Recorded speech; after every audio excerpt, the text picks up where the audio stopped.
my sweet, sweet Commanders.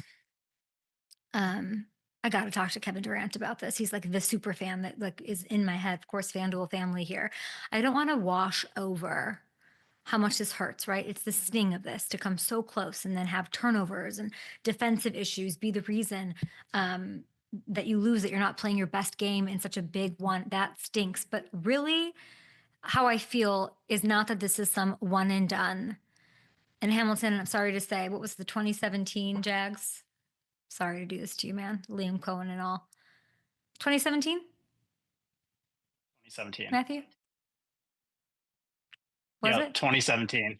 Yeah. Right, when they have like Ngakwe and they've got it all going and I will just be honest with you, I did not have the feeling that like, oh, they're gonna be back right back here.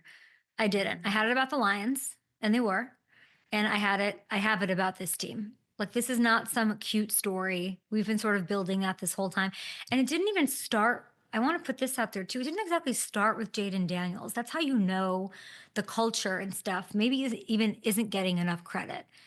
This is, pre Peters, when the ownership change, being around that team, there was levity, there was new energy, fans were showing up, the support was happening, things were changing. There was a lot of thoughtfulness and mindfulness about the fan experience that you saw in similar places that wanted to turn things around and attract more fans and do right by their fans, kind of like the Bengals have been trying to do for the past several years, making that the forefront, and then bringing in these sort of foundational pieces to get it going. Like the ownership changes, all of it has to amount to something, and it did. It amounted to a freaking NFC championship run that I think really is just the beginning, and that has to do with the leadership, but of course Jayden, just unbelievable.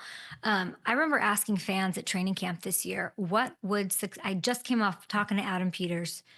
And I went to the fans and I said, what would be success for you this season? Because everyone, is this the year? Is this the year? And the answer from everyone across the board was simply, I just want to know that we found our quarterback. Well, then open the champagne bottles, people. Like, let's have a party here, because you did that and then some. You have a superstar. You have your coach. You have it. You have Adam Peters, just a tremendous GM. And you're not losing Cliff. So much shuffling and losing. Like, I got to say, and I'm sorry, right now, I have more faith in the Commanders than the Lions, because I do think that losing Ben is a huge deal. They can win us back, and they might just, everything might be okay. But this is a team that's going to add pieces, and this is why I believe that. Look at this.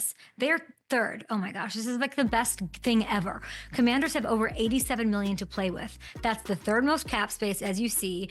I mean, they were a game away from a Super Bowl, and now they have $87 million to play with really a savvy GM who's going to push all the chips in, and he's going to say, let's freaking go for this thing. I think Jayden will be better for it. I'm so curious to hear what Warren Moon's going to say on the other side of this. What is a loss, and a loss like that, do to a young quarterback? He's a special, different cat, so I think probably nothing might even draw better out of him. But they've got continuity, they've got stability, financial situation. Jayden's only going to get better, and there's few teams that I genuinely believe positively in after like a run like this, but this is one of it, and the Commanders deserve it.